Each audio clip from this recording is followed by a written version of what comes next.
मुंबई को मुल्क की इक्तिसादी राजधानी कहा जाता है। इसका शुमार मुल्क वो दुनिया के अहम शहरों में होता है। इस शहर का अलग वक़ार है। मुंबई के हवाले से महाराष्ट्र के गवर्नर भगत सिंह कोश्यारी के मुतनाज़े बयान पर शिवसेना समेत मुख्तलिफ गोशों से शदीद रद्दअमल का इजहार किया जा रहा है। दरअसल एक प्रोग्राम से खिताब करते हुए महाराष्ट्र के गवर्नर भगत सिंह कोश्यारी कुछ ऐसी बातें कह गए जो आईनी ओहदे और वक़ार की शान शान नहीं कही जा सकती। चार जानिब से तनकीदें होने पर भगत सिंह कोश्यारी ने सफाई दी। इन्होंने कहा कि महाराष्ट्र की तामीर और तरक्की में मराठी अवाम का सबसे ज़्यादा ताउन है। कोश्यारी का कहना है कि उनका मकसद किसी के जज्बात को मजरूह करना या किसी की अहमियत को कम करना हरगिज नहीं था। इन्होंने कहा कि उनके बयान को तोड़ मरोड़ कर पेश किया गया। कभी कभी मैं यहाँ लोगों से कहता हूँ महाराष्ट्र में कि भाई महाराष्ट्र में विशेष करके मुंबई ठाणे यहाँ से गुजरातियों को निकाल दो और राजस्थानियों को निकाल दो तो तुम्हारे यहाँ कोई पैसे बचेगा ही नहीं। ये राजधानी जो है जो कहलाती है आर्थिक राजधानी कहलाएगी नहीं। उद्धव ठाकरे ने गवर्नर भगत सिंह कोश्यारी की सख्त तनकीद की। इन्होंने गवर्नर पर समाज को बांटने का इल्ज़ाम लगाया। इन्होंने ये इल्ज़ाम लगाया कि आइंदा चुनाव के पेश नज़र हिंदू समाज को तकसीम करने के लिए ऐसा किया गया। प्रेस कॉन्फ्रेंस से खिताब करते हुए उद्धव ठाकरे ने कहा कि गवर्नर की सफाई को तस्लीम नहीं करेंगे। इन्हें मराठी मानू से माफ़ी मांगनी चाहिए। तो इसका दूसरा अर्थ और दूसरा मतलब क्या निकल सकता है? सामने चुनाव है, आने वाले कुछ ही दिनों में पूरा महाराष्ट्र महापालिका हो, पालिका हो या अन्य सारी जो चुनाव आने वाले हैं, संस्थाएं, उनका चुनाव आने वाला है, उसमें पोलराइजेशन करने के लिए इन्होंने ये बात कही है। ऐसे सबका मानना है मराठी गैर मराठी जो हिंदू यहाँ है उनमें भेद करें, मराठी लोगों का अपमान करें और जो भी मुंबई और ठाणा खास कर उनको पता है यहाँ सदियों से सारे लोग हिंदू इस रिश्ते से रह रहे हैं। कांग्रेस लीडर नाना पटोले ने भी गवर्नर भगत सिंह कोश्यारी से मराठियों से माफी मांगने का मुतालबा किया है। महाराष्ट्र के राज्यपाल भगत सिंह कोश्यारी जी ने जो महाराष्ट्र के और मुंबई के बारे में जो स्टेटमेंट किया है उसका हम निषेध करते हैं। उनको पता नहीं होगा, उनको महाराष्ट्र के बारे में उनको पूरी जानकारी भी नहीं होगी। महाराष्ट्र ऐसा एक राज्य है कि इस राज्य में सभी राज्य के लोगों का सम्मान किया जाता है और उनके आधार पर उनको मदद भी की जाती है और इसलिए जो राज्य परोपकारी है उसको इस तरह की राज्य के राज्यपाल भगत सिंह कोश्यारी ने गुजराती मारवाड़ी की वजह से महाराष्ट्र है, मुंबई है, इस तरह का जो वक्तव्य जो किया है, ये वक्तव्य राज्यपाल जैसे पद पे बैठे हुए महामहिम राज्यपाल के लिए शोभा नहीं देती है। तुरंत प्रधानमंत्री, राष्ट्रपति जी और देश के गृह मंत्री ने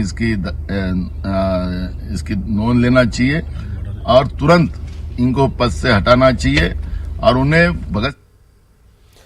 दिल्ली में एक्साइज डिपार्टमेंट के वजीर और डिप्टी सीएम मनीष सिसोदिया ने दिल्ली में नई एक्साइज पॉलिसी पर हंगामे के दरमियान एक प्रेस कॉन्फ्रेंस की। सिसोदिया ने कहा कि हम गुजरात की तरह जहरीली शराब से दिल्ली में सानिया नहीं चाहते, इसलिए दिल्ली की पुरानी एक्साइज पॉलिसी बरकरार रहेगी।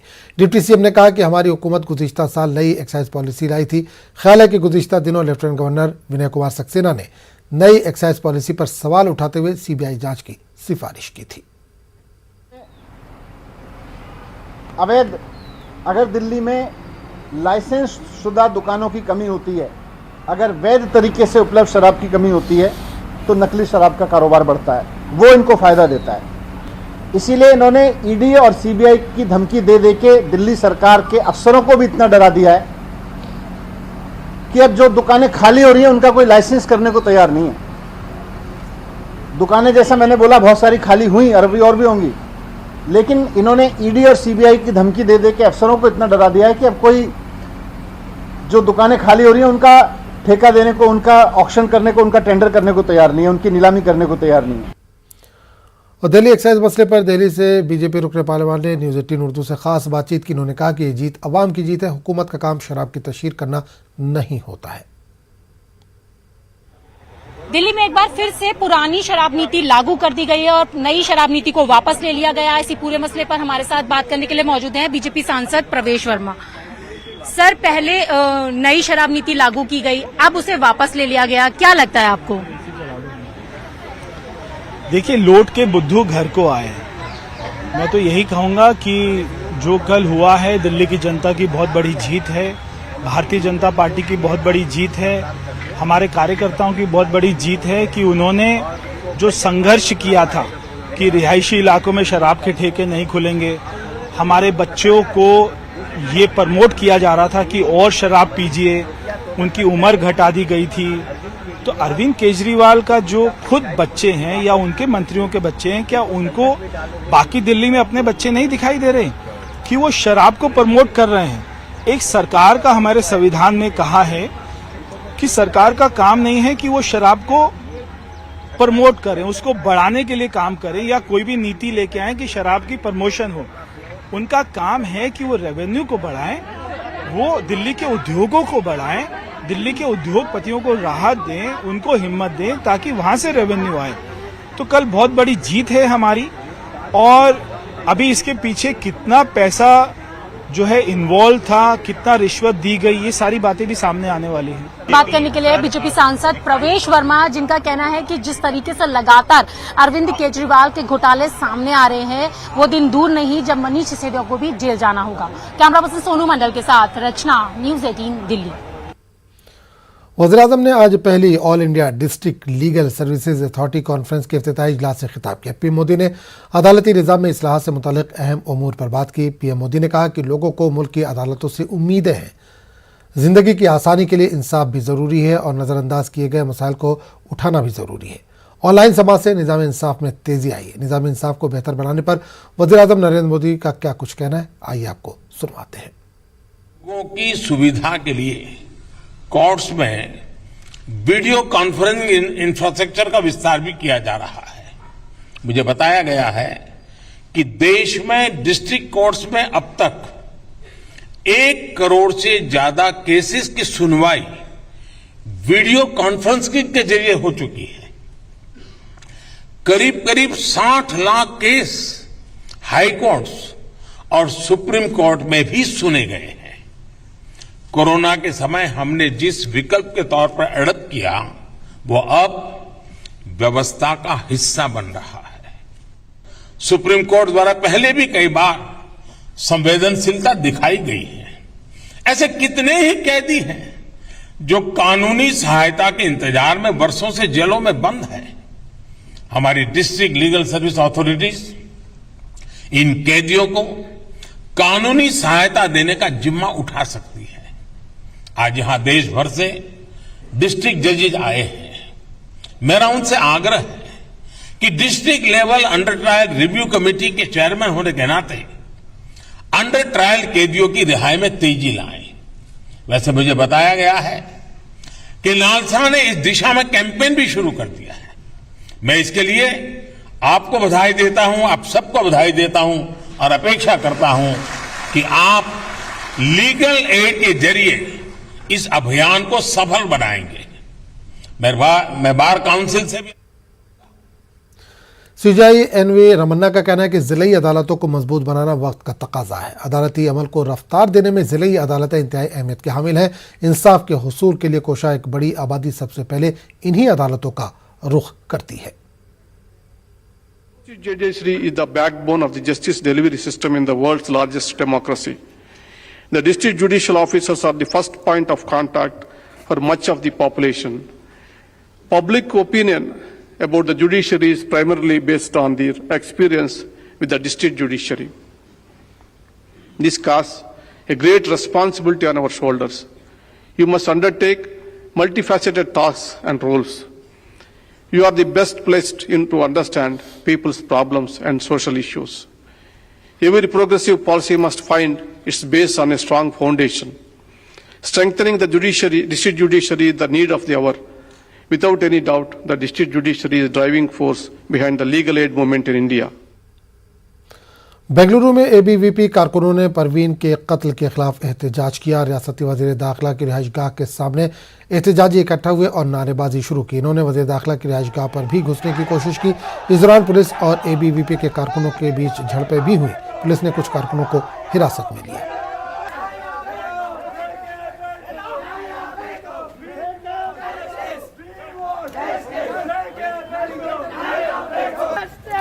उधर फाजिल कत्ल केस में कोई पेशरफ नहीं हुई है। फाजिल के वालिद उमर फारूक का कहना है कि उनका लड़का सूरतकल गया था जहां उसे हलाक कर दिया गया। उमर फारूक ने मजीद कहा कि 2 दिन बीत चुके हैं लेकिन केस में पेशरफ की जानकारी इन्हें नहीं मिली है।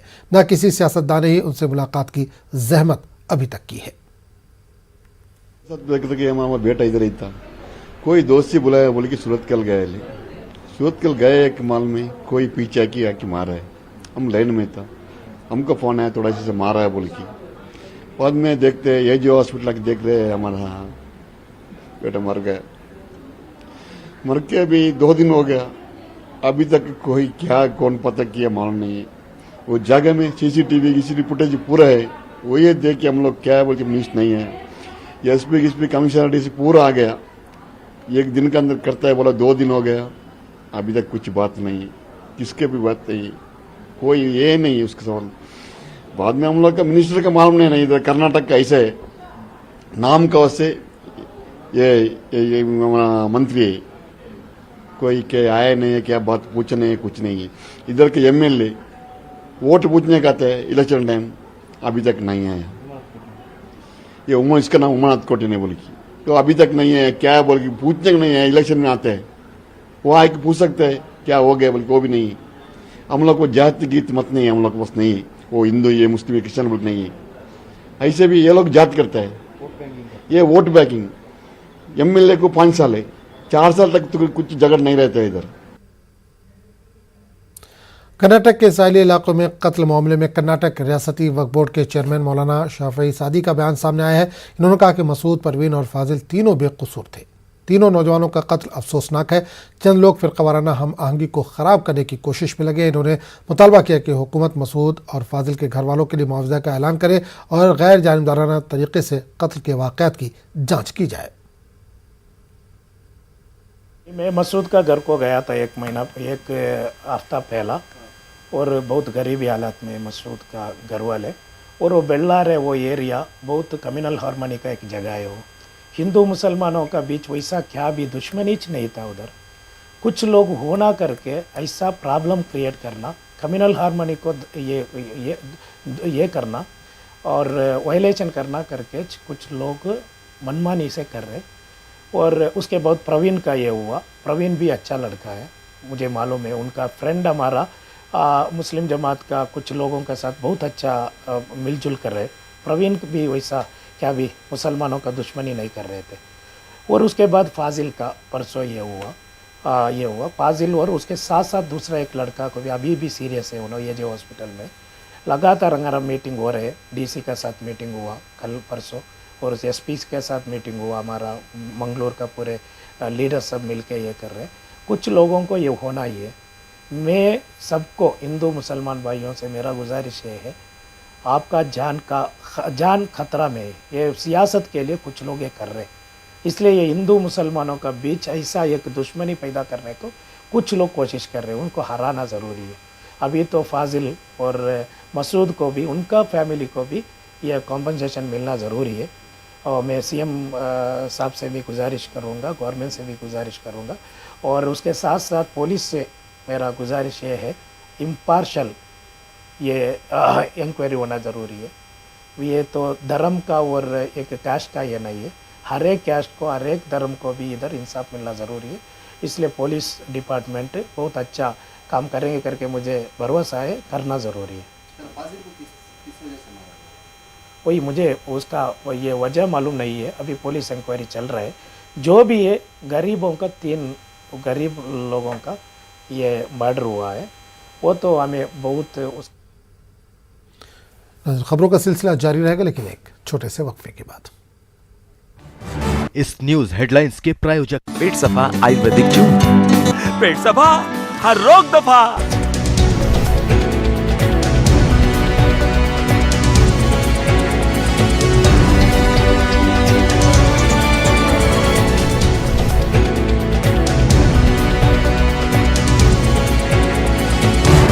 इस न्यूज हेडलाइंस के प्रायोजक पेट सफा आयुर्वेदिक जूस। पेट सफा, हर रोग दफा।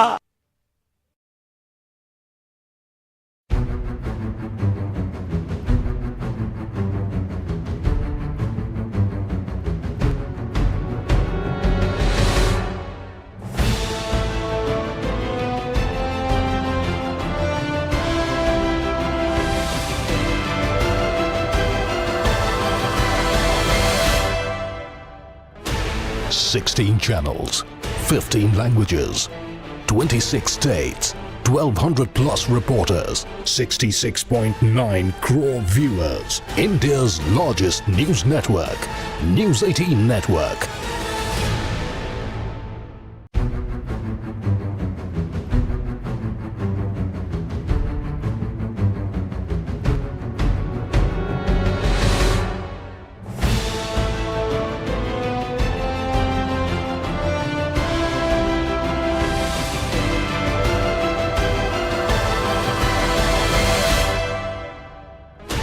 Sixteen channels, 15 languages, 26 states, 1200 plus reporters, 66.9 crore viewers. India's largest news network, News 18 Network.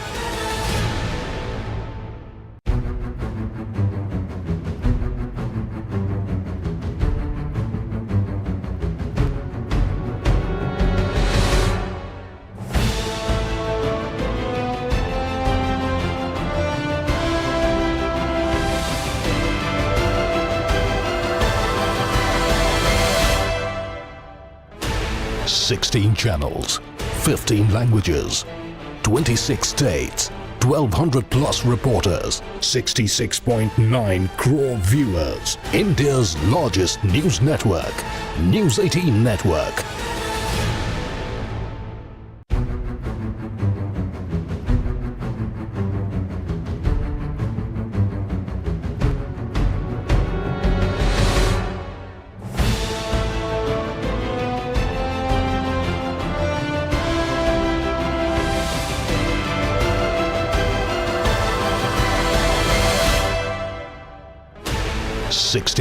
इस न्यूज हेडलाइंस के प्रायोजक पेट सफा आयुर्वेदिक जून।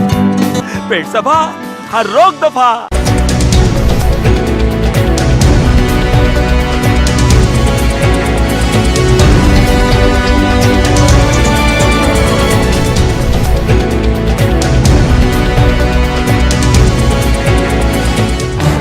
इस न्यूज हेडलाइंस के प्रायोजक पेट सफा आयुर्वेदिक जून। पेट सफा हर रोग दफा। Jammu Kashmir peoples democratic front के चेयरमैन और साबिक वजीर हकीम मोहम्मद यासीन ने जम्मू कश्मीर में जल्द अज जल्द असेंबली इंतखाबात कराने पर जोर दिया ताकि मजमूई सतह पर जमहूरियत की बहाली हो सके। खासा बडगाम में पार्टी वर्कर्स कन्वेंशन से खिताब करते हुए उन्होंने कहा कि लोगों और इंतजामिया के दरमियान खरीज को ख़त्म करने के लिए इंतखाबात का इनेकाद वक्त की अहम ज़रूरत है। इलेक्शन होने चाहिए, इलेक्शन ज़रूरी है क्योंकि एलिनेशन रोज़ ब रोज़ बढ़ रही है। लोगों के मसाइल जो उनको में इजाफा ही हो रहा है, कमी नहीं आ रही है। इसका एक वाहिद मुतबादिल है कि जब तक यहाँ पर एक अवामी सरकार कायम न हो, तो इसलिए जितना जल्दी मुमकिन हो सके गवर्नमेंट ऑफ इंडिया को, होम मिनिस्टर साहब को, इलेक्शन कमीशनर का काम है। मगर जब तक सरकार न चाहे, सरकार इस बारे में इक़दाम न करे, तब तक सब कुछ नामुमकिन है।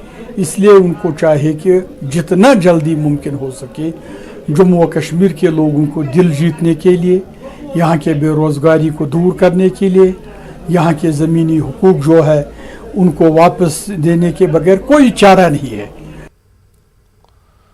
शुमाली कश्मीर के कानलो पटन के रहने वाले आर्मी जवान इकबाल हुसैन की लाश आज जूं ही उनके आबाई घर पहुंची तो वहां सफ़े मातम बिछ गई। वादरा के इकबाल हुसैन उधमपुर में ड्यूटी के दौरान हरकत कल्ब के बंद हो जाने से फौत हो गए थे। बताया जाता है कि इकबाल बहादुर फौजी थे और गुज़िश्ता 15 बरसों से फौज में तैनात थे। कानलो में फौजी एजाज़ के साथ इन्हें सुपुर्द खाक किया गया। इकबाल वाहिद कमाऊ थे। इनके अहले खाना ने सरकार और फौज के आला कमान से अपील की है कि इनके घर के किसी फ़र्द को सरकारी नौकरी फराहम की जाए।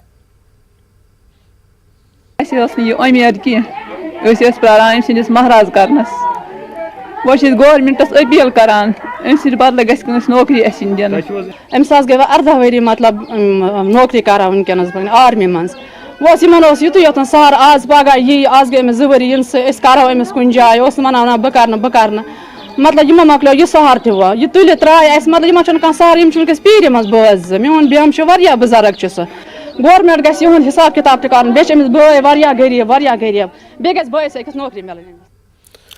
आलोचीबाग पामपुर के लोग अंदरूनी रास्ता सड़क पर मैगडम बिछाने की पिछले कई सालों से मांग कर रहे हैं। लोगों ने बताया कि पिछले साल महकमे आर&बी ने सड़क पर बाजरी डाली, लेकिन इसके ऊपर महकमे ने रोलर नहीं चलाया, जिसकी वजह से चंद रोज में ही रोड खस्ता हाल हो गई। इन्होंने महकमे से सड़क पर मैगडम बिछाने की मांग की है। इसी बीच महकमे के एई मुश्ताक अहमद ने बताया कि सड़क पर जल्द काम शुरू किया जाएगा। रोड पे काम किया है आर&बी वालों ने, न रोलर किया है न कुछ किया है। ये इससे पहले ही अच्छा था। जब आर&बी वालों ने यहाँ पे काम किया तब से हम न पैदल चल सकते हैं न गाड़ियों में चल सकते हैं। ये रोड गांव से इधर जा रहे हैं, जाफरान लैंड पे जा रहे हैं, स्कूल पे जा रहे हैं, ग्रेव यार्ड पे जा रहे हैं। हमें बहुत दिक्कत हो रही है चलने में। यही अपील है हुकाम से कि हमारा ये मसला हल हो जाए ताकि हम भी थोड़ा आराम। जिला भदरवा के भारुआ, खालो और शनात्रा देही इलाकों ने शोबे बागबानी में अपना खास नाम बनाया है। बार बार खुश्क साली की वजह से यहाँ के लोग गुर्बत का शिकार रहते थे, लेकिन अब यहाँ के लोग अतालवी नाशपाती की काश्त कर रहे हैं। दरहकीकत बागबानी इलाके के किसानों के लिए काफ़ी मुफीद साबित हो रही है। खित्ते चिनाब के दूसरे इलाकों में किसान फलों की काश्त को तरजीह नहीं देते। वो मकई, धान और मवेशी के चारे की पैदावार करते, लेकिन 74 बरस के हाजी मोहम्मद शफी शेख ने सबको राह दिखाई है। वो भदरवा शहर से 18 किलोमीटर दूर पर रहते हैं। उन्होंने अपने बेटे अता मोहम्मद की ख्वाहिश पर साल 2002 में अपने 5 एकड़ के खेत में नाशपातियाँ उगानी शुरू की। उन्हें 4 साल मुश्किल उठानी पड़ी, लेकिन वो अब सब्र का फल पा रहे हैं। अपने खेत से महज 20,000 रुपये कमाने वाले मोहम्मद शफी अब सालाना 25 लाख रुपए की आमदनी कर रहे हैं। जो है तो इसमें उससे रेट भी थोड़ा ज्यादा है और लोग इसको ज्यादा पसंद करते हैं। इस वक्त फ्रूट भी कम होता है। अब लोगों ने ये देखकर उनको भी थोड़ा इस पर शौक आ गया, लोगों ने भी लगाना शुरू किया यहाँ। तो इस वक्त तो ये मुझे लगता है कि जम्मू कश्मीर या डिस्ट्रिक्ट डोडा में मेरे ही पास है। तो इसकी मुझे डिमांड जम्मू से भी आती है, जलंधर से भी आती, दिल्ली से भी आती। इस बार तो वहाँ हैदराबाद से भी मुझे डिमांड आ गई। और PMGSY ने हाल ही में शोपियां से पारिवान तक सड़क की तामीर और मैग्नेटाइजेशन की है, लेकिन दंगम शोपियां में पुल खस्ता हालत है और इससे हादसात होने का खदशा है। इसी मुकाम पर पहले भी 3 हादसात हो चुके, लेकिन जिला इंतजामिया गफलत में नजर आ रही है। अभी तक कोई भी एहतियाती तदाबीर इख्तियार नहीं की गई। लोग इंतजामिया पर बरहम है और जल्द से जल्द तजदीद व मरम्मत के काम करने की मांग कर रहे हैं। पिछले साल भी हमने एप्लीकेशन डाला है, अभी तक कोई कार्रवाई इस ब्रिज पे नहीं हुआ है। ये जो ब्रिज है ये बहुत छोटा है, इसमें गाड़ियाँ भी यहाँ जाम भी बहुत लगता है। जो पब्लिक यहाँ चलते हैं, आवाम जो चलते हैं, उनको भी बहुत मुश्किल होता है। बाहर आना चाहिए, उसको देखना चाहिए यहाँ पे क्या हो रहा है। ये तो डेंजरस है। हाँ, 1-2 जगह पे यहाँ पे एक गाड़ी भी गिरी है। इससे पहले ट्रक एक भी यहाँ पे एक्सीडेंट हुआ है। हम इसे गुजारिश करते हैं यहाँ पे आए। सब जिला तराल का मेन बस स्टैंड इंतहाई खस्ता हाली का शिकार हो गया है। मुकामी लोगों का कहना है कि पिछले कई बरस से म्यूनसिपल कमेटी ने बस स्टैंड की मरम्मत नहीं की, न ही यहाँ मैगडम बिछाया गया। इन्होंने बताया कि बारिश होने के साथ ही पूरे बस स्टैंड में पानी जमा हो जाता है। लोगों को सख्त परेशानी का सामना करना पड़ता है। अड़ न मैगडम न दोब गमित, सानी गाड़ी गई तबाह। सोन कुनमुत, जायदाद कुनमुत, जमीन कुनमुत, लोन, पन बच्चे करो तिहद रोजगार खतर, मगर हेकान पालित क्या पोस लगन गाड़न, कहें हेकान कर। रूद पेवान सान गाड़न मज कहें हेकान खसित, तूत रोड खराब, बारिश प्रॉब्लम ये गसान। हुकूमस अपील करान यथ तरह मैगडम। हमें 4 करोड़ 0.7 लाख का एक प्रोजेक्ट बना है जनरल बस स्टैंड का। उसमें डेवलपमेंट ऑफ शॉपिंग कॉम्प्लेक्स और बस स्टैंड, उसमें दोनों ये आ जाएंगे। उसके अलावा हमने इस साल 30 लाख जो आपका जो पहला पुराना बस स्टैंड है उस साइड में, तो उसमें हमने ये साल माई टाउन माई प्राइड में 30 लाख रुपए रखे हैं मैगडमाइजेशन के लिए। तो इंशाल्लाह जो पिछले साल का जो प्रोजेक्ट है अभी उसकी टेक्निकल सैंक्शन नहीं आई है, लेकिन वो अंडर प्रोसेस है। इंशाल्लाह 2 या 3 हफ्ते में उसके टेंडर। पुंछ के मेडर सब डिवीजन में हरनी से कैस्योट गांव तक सड़क का काम अधूरा है, जिसकी वजह से लोगों को मुश्किलात का सामना करना पड़ा। इलाके के लोगों ने इंतजामिया से सड़क की तामीर जल्द से जल्द मुकम्मल करने की अपील की है। उधर जिला पुलवामा के कई देहात को मिलाने वाली राब्ता सड़क की हालत काफ़ी खस्ता हो गई है। लासीपुरा से लेकर आछन के राब्ता सड़क पर जगह जगह गहरे गड्ढे पड़ गए, जिनमें अक्सर बारिश में पानी जमा रहता है। धूप में इस कदर धूल उड़ती है जिसकी वजह से गाड़ियों के अलावा राहगीरों को चलने में दुश्वारियां पेश आती हैं।